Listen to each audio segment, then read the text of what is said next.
नमस्कार, मैं तान्या मौर्य आपके साथ। आप देख रहे हैं न्यूज़ 7 हिंदी। सत्ता और सत्ताधारी ये दोनों ऐसे शब्द हैं जिनको इसका स्वाद लग जाता है, उसके तेवर और कलेवर अपने आप ही बदल जाते हैं।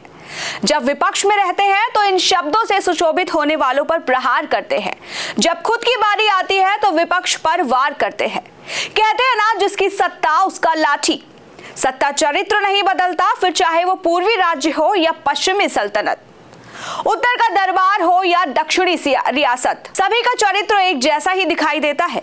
सत्ता की हनक के बल पर सवाल उठाने से लेकर जवाब मांगने पर बंदिशों का खेल खेला जाता है।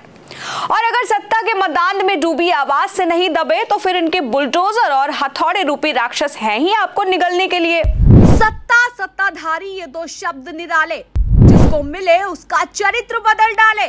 कभी बाबा के पीले पंजे पर करते थे बातें, अब उसी बुलडोजर से है न्याय दिलाते। एक वक्त था जब योगी बाबा के पीले पंजे वाले राक्षस रूपी बुलडोजर पर विपक्षी सरकारों के राज्य सवाल खड़े करते थे।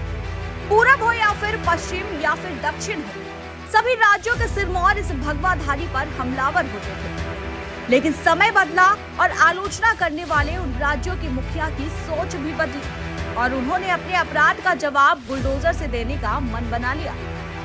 आम आदमी के लिए लड़ने वाली पार्टी भी बुलडोजर से न्याय देने निकल पड़ी। हालांकि उत्तर प्रदेश से निकलकर महाराष्ट्र तक बुलडोजर जब इंसाफ का मॉडल बना तो इंसाफ के मंदिर के तौर पर जाने वाली अदालत ने भी सवाल दाग दिए। हालांकि अब तो विरोध सवाल की आवाज दबाने वाले सत्ता के एकमेव चरित्र के नए मॉडल महाराष्ट्र और तमिलनाडु बने हैं, जहां कॉमेडी में उठता तंज हो या फिर करप्शन का उठता सवाल, सियासत का आंचल बहुत मैला नजर आता है। यहाँ गौर करने वाली बात ये भी है कि सवाल भले ही दक्षिण का हो, लेकिन उत्तर सभी को चाहिए। दक्षिण में डीएमके पार्टी द्वारा शासित राज्य तमिलनाडु में एक यूट्यूबर शंकर के घर में तोड़फोड़ सिर्फ इसलिए हुई क्योंकि उन्होंने मैला धोने वाले एक ट्रक में भ्रष्टाचार को उजागर किया था। सफाई कर्मचारी जैसे यूनिफॉर्म पहने एक शख्स हाथ में ड्रम में गंदा मैला बदबूदार कचरा लिए यूट्यूबर के घर पहुंचा और फैला देता है। उत्तर प्रदेश के घर के भीतर घुसकर हमला किया जा रहा है, तोड़फोड़ की जा रही है, घर में मौजूद बुजुर्ग महिला से बदसलूकी की जा रही है। लेकिन किसके इशारे पर? क्या सत्ताधारी के इशारे पर? क्योंकि राजनीति का सच यही है कि सत्ता को आवाज उठाना पसंद नहीं, जिसकी वजह से हमला होता है।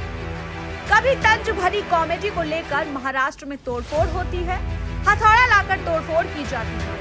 क्या इसका मतलब कहा जाए कि ये इसलिए होता है क्योंकि सरकार पर भ्रष्टाचार के आरोप लगाती रिपोर्ट सत्ता को पसंद नहीं? बहरहाल सत्ता किसी दल की हो, सत्ता किसी राज्य की हो या फिर सत्ताधीश कोई हो, चाल, चरित्र और चेहरा एक जैसा ही प्रतीत होता है। इस वक्त के लिए फिलहाल इतना ही। बने रहिए न्यूज़ 7 हिंदी के साथ।